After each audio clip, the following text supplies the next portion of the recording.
in the news sphere for since 2017, and it's been jettisoned into production finally, with a filmmaker that was originally attached as producer but is moving into the director's chair.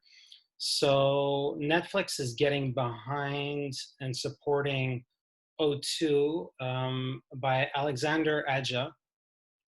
One of the things I want to discuss with you is how you feel about the filmmaker and his career so far. But yeah, a project that was originally set to star Anne Hathaway and based on a blacklist screenplay by a Quebecois writer from Gatineau.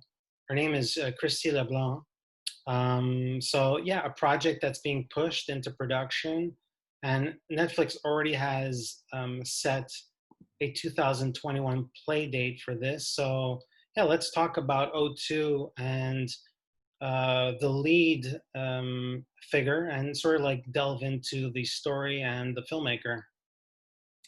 Sure. So, as you mentioned, this is by Alexandre Aja, who, for me, is a filmmaker who, for me, at least from my perspective, has peaked with High Tension. That still is probably his biggest claim to fame. That was 2003.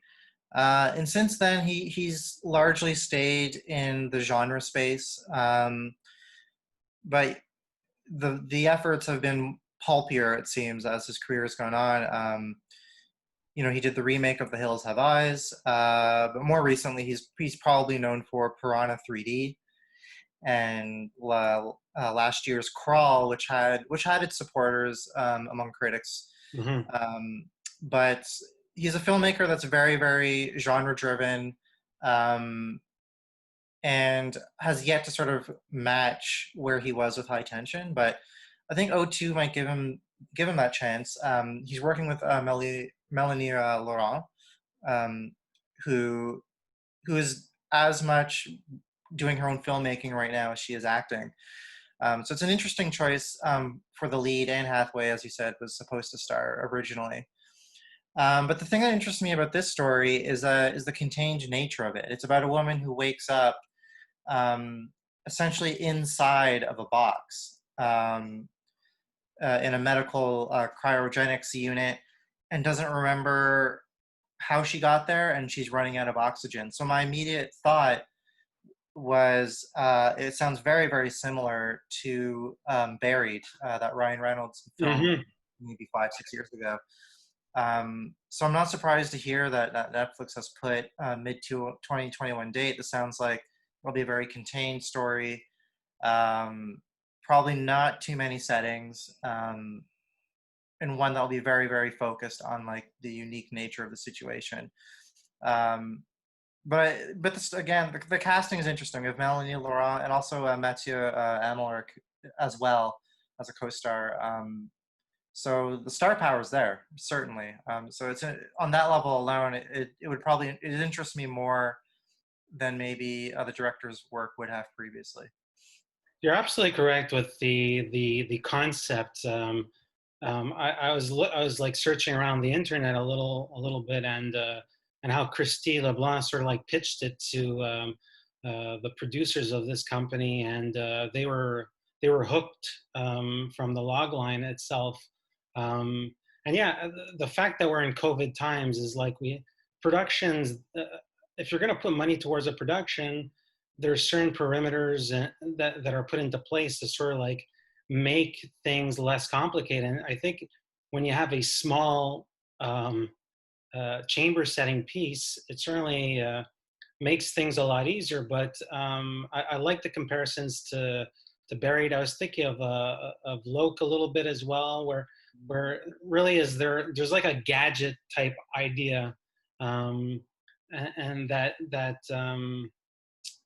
also recalls of Uma Thurman's character in the first Kill Bill, when she has to make certain sense of, okay, well, where the hell am I? I'm in a hospital bed. How do I get out of this? Why am I here?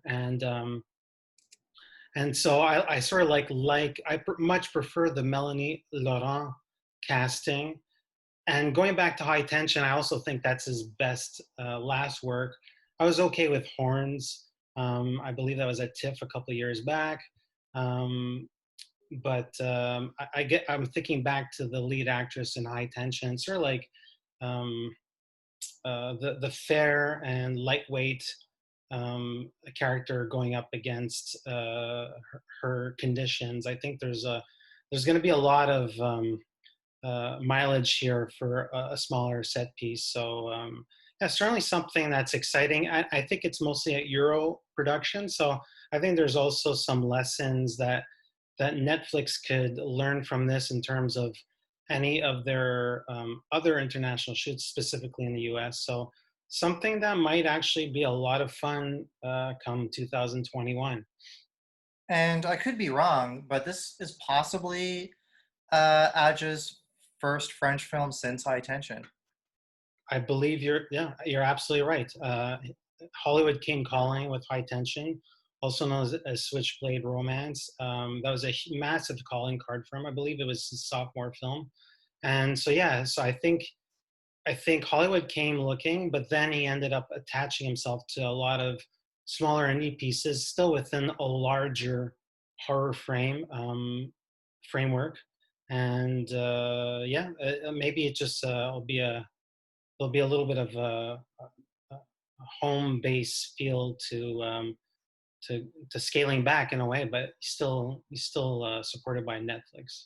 I'm Eric Lavallée. I'm editor-in-chief and site owner for IONCINEMA.com, and this is Kevin Jagernauth, contributing writer for the playlist. And together we are IndieSponge.